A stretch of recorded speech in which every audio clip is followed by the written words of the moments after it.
ఆంధ్రప్రదేశ్ అభివృద్ధికి నాది పూచి అంటూ మొదటి నుంచి పనిచేస్తున్నారు. అభివృద్ధికి మార్గనిర్దేశం చేస్తున్నారు. కేంద్రం నుంచి రాష్ట్రానికి ప్రాజెక్టులు తీసుకురావడానికి తన వంతు కృషి చేస్తున్నారు. అవినీతి రక్కసిపై పోరాటం చేస్తూ ప్రజల సంపద ప్రజలకే చేరాలన్న పోరు బాటలో ఆయన ముందు నిలుస్తున్నారు. అధికారాన్ని చేపట్టిన నాటి నుంచి నేటి వరకు ఎప్పుడూ కూడా సంక్షేమమే ఆయనది. నిత్యం ప్రజలకి అందుబాటులో ఉంటూ వారి ఆకాంక్షల మేరకు పాలన సాగిస్తూ ఉన్నారు. ఎన్నికల్లో ఇచ్చిన హామీలు ఏ విధంగా భరోసా ఇచ్చారో అదే విధంగా ఆంధ్రప్రదేశ్లో యువతను మేల్కొల్పే బాధ్యతను కూడా తీసుకున్నారు. పాలనపై పూర్తి స్థాయిలో దృష్టి పెడుతూ ఆంధ్రప్రదేశ్ను నవ్యాంధ్రగా తీర్చిదిద్దే క్రమంలో అలుపెరుగని బాటసారి మన ఉప ముఖ్యమంత్రి వర్యులు శ్రీ పవన్ కళ్యాణ్ గారిని మాట్లాడవలసిందిగా మనవి చేస్తున్నాం.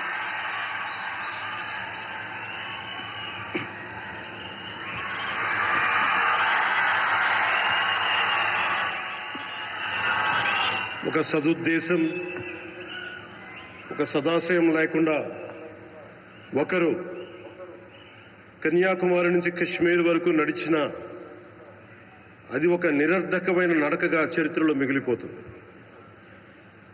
కానీ ఒక సదాశయంతో, ఒక సత్సంకల్పంతో ఇంకొకరు కన్యాకుమారి నుంచి కశ్మీర్ వరకు ప్రజలందరితో మమేకమై వారందరినీ ఏకతాటిపైన నడిపిస్తే అది ఆత్మనిర్భర భారత్ అవుతుంది.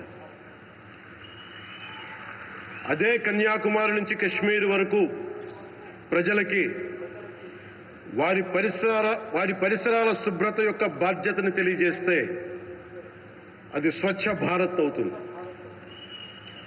అదే కన్యాకుమారి నుంచి కశ్మీర్ వరకు ప్రజల గుండెల్లో దేశభక్తి, ధైర్య సాహసాలతో నింపితే అది పటిష్టమైన, బలిష్టమైన భారతం అవుతుంది.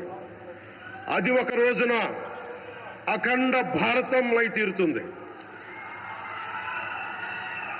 ఒక బలమైన భారత్ కోసం, ఒక దృఢమైన దేశం కోసం, జగత్తంతా వసుదైక కుటుంబం అనే భావన కోసం 4.5 దశాబ్దాలుగా పరిశ్రమిస్తూ ఆ దారిలో ఎదుర్కొన్న ప్రతి పరాజయాన్ని, పడ్డ ప్రతి అవమానాన్ని నవ్వుతూ స్వీకరిస్తూ వాటినే విజయాలకి ఇంధనంగా వాడుకుంటూ దేశాన్ని అభివృద్ధి పథంలో నడిపిస్తూ భారతదేశాన్ని ప్రపంచంలోనే 3వ బలమైన ఆర్థిక వ్యవస్థగా తీర్చిదిద్దేలా నడిపిస్తున్న మన ప్రియతమ ప్రధాని, మన గౌరవ ప్రధాని శ్రీ నరేంద్ర మోదీ గారికి నా తరపున 5 కోట్ల మంది ఆంధ్రప్రదేశ్ ప్రజల తరపున నా హృదయపూర్వక నమస్కారాలు.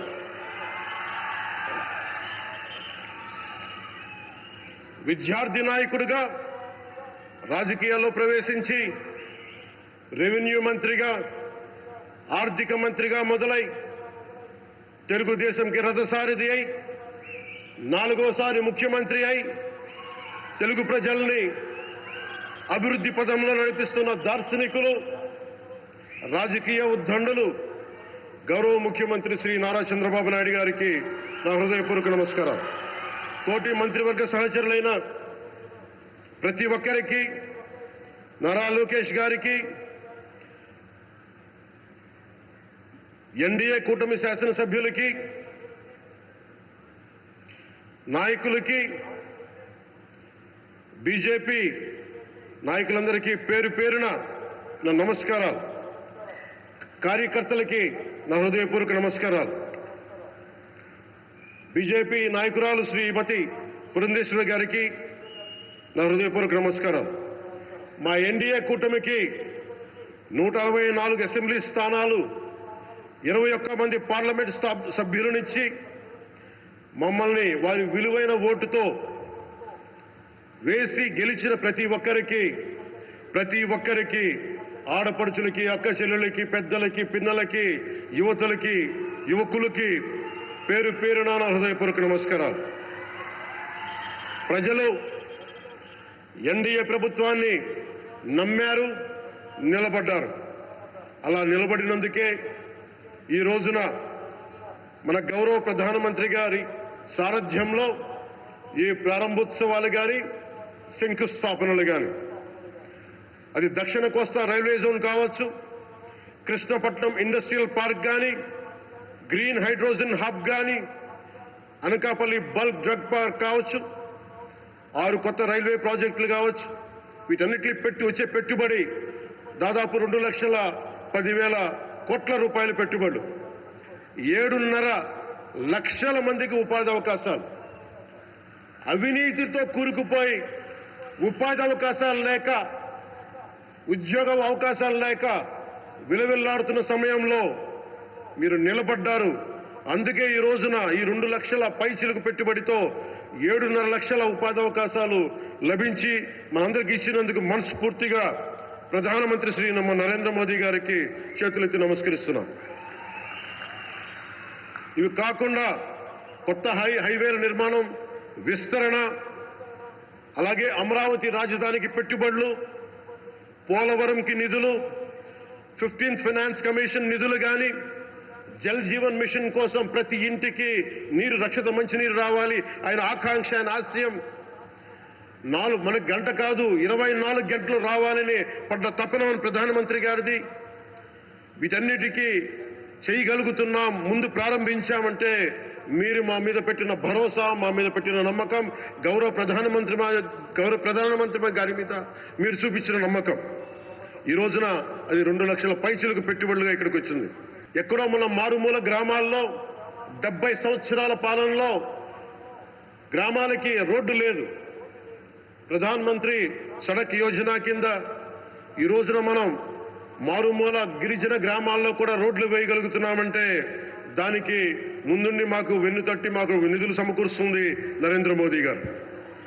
భారతం అభివృద్ధి పదంలో ఎందుకు చేశారు ఇవన్నీ అంటే, భారతదేశం అన్ని రాజ్యాలు, అన్ని రాష్ట్రాలు ఏ ఒక్కరు కూడా అభివృద్ధిలో వెనకపడకూడదు. అది మనకి తెలంగాణ కావచ్చు, ఆంధ్రప్రదేశ్ కావచ్చు, ఆంధ్రప్రదేశ్లోని ఉత్తరాంధ్ర, రాయలసీమ, మనకి కోస్తాంధ్ర కావచ్చు, ఎక్కడా కూడా ఏ ప్రాంతం కూడా వెనుకపడకూడదు. అభివృద్ధిలో అందరికీ సమాన వాటా ఉండాలని చెప్పే ఈరోజు ఇన్ని పెట్టుబడులు. ఈ మోదీ గారి సంకల్పానికి, సహకారానికి, ఆయన గైడెన్స్కి మనస్ఫూర్తిగా నా కృతజ్ఞతలు. 5 ఏళ్ల అవినీతి అరాచక పాలనలో ఆంధ్రప్రదేశ్ అంధకారంలో కూరుకుపోయినప్పుడు ఆ రోజున మన ముందుకొచ్చి మేము ఎన్డీఏ కూటమితో మనం నిలబెడదాం, ఆంధ్రప్రదేశ్ ప్రజల ఆకాంక్షలు నిలబెడదాం, అభివృద్ధి పదంలో నడిపిద్దామని చెప్పి ఆ రోజు ఆశాజ్యోతిలో నిలబడ్డారు. అసలు అభివృద్ధికి ఆస్కారమే లేదు ఆంధ్రాకి అనే స్థితి నుంచి అభివృద్ధి అంటే ఆంధ్రానే అని చెప్పుకునేలా గౌరవ ముఖ్యమంత్రి గారి నాయకత్వం, చంద్రబాబు గారి నాయకత్వంలో, ప్రధానమంత్రి గారి నిర్దేశకత్వంలో, వారి సూచనలతో సహకారంతో కేబినెట్ కానీ, మంత్రివర్గ సహచరులు కానీ, ఎన్డీఏ కూటమి ఎమ్మెల్యేలు కానీ, మేమందరం కార్యకర్తలు అందరం కష్టపడతాం. అహిర్నిశలు రేయం భవన్లు కష్టపడతాం. దేశ ప్రగతిలో భాగస్వాములు అవుతాం. మేము ప్రధానమంత్రి గారికి అండగా ఉంటామని తెలియజేసుకుంటూ, ఆంధ్రప్రదేశ్లో ఉన్న ఆంధ్రాకి వెలుగుతో నింపుతున్న మీ నిండు హృదయానికి నా హృదయపూర్వక కృతజ్ఞతలు తెలియజేసుకుంటున్నాను. మరోమారు మీ అందరికీ ధన్యవాదాలు తెలుపుకుంటూ, నమ్మకం పెట్టారు. మీరు పెట్టిన నమ్మకానికి ఈ రోజున 2 లక్షల పైచిలకు పెట్టుబడులు తీసుకొచ్చారు. ప్రధానమంత్రి గారు ఉండటం వల్ల, సమర్థవంతులైన చంద్రబాబు గారు ఉండటం వల్ల మేమందరం నేర్చుకోవడానికి, పనిచేయడానికి సంసిద్ధంగా ఉన్నాం. సో మీరందరూ ఇదే సహకారం ఇవ్వాలని మనస్ఫూర్తిగా కోరుకుంటూ, ఆ భగవంతుడు, ఆ లక్ష్మీ నరసింహుడు ఈ దేశాన్ని మరింత ప్రగతి పదంలో నడిపించేలా గౌరవ ప్రధానమంత్రి శ్రీ నరేంద్ర మోదీ గారికి దీర్ఘాయుష్ ఇవ్వాలి, ఆరోగ్యం ఇవ్వాలని మనస్ఫూర్తిగా కోరుకుంటూ, ఆ లక్ష్మీ నరసింహుడిని వేడుకుంటూ సెలవు తీసుకున్నాను. జై భారత్, జై హింద్.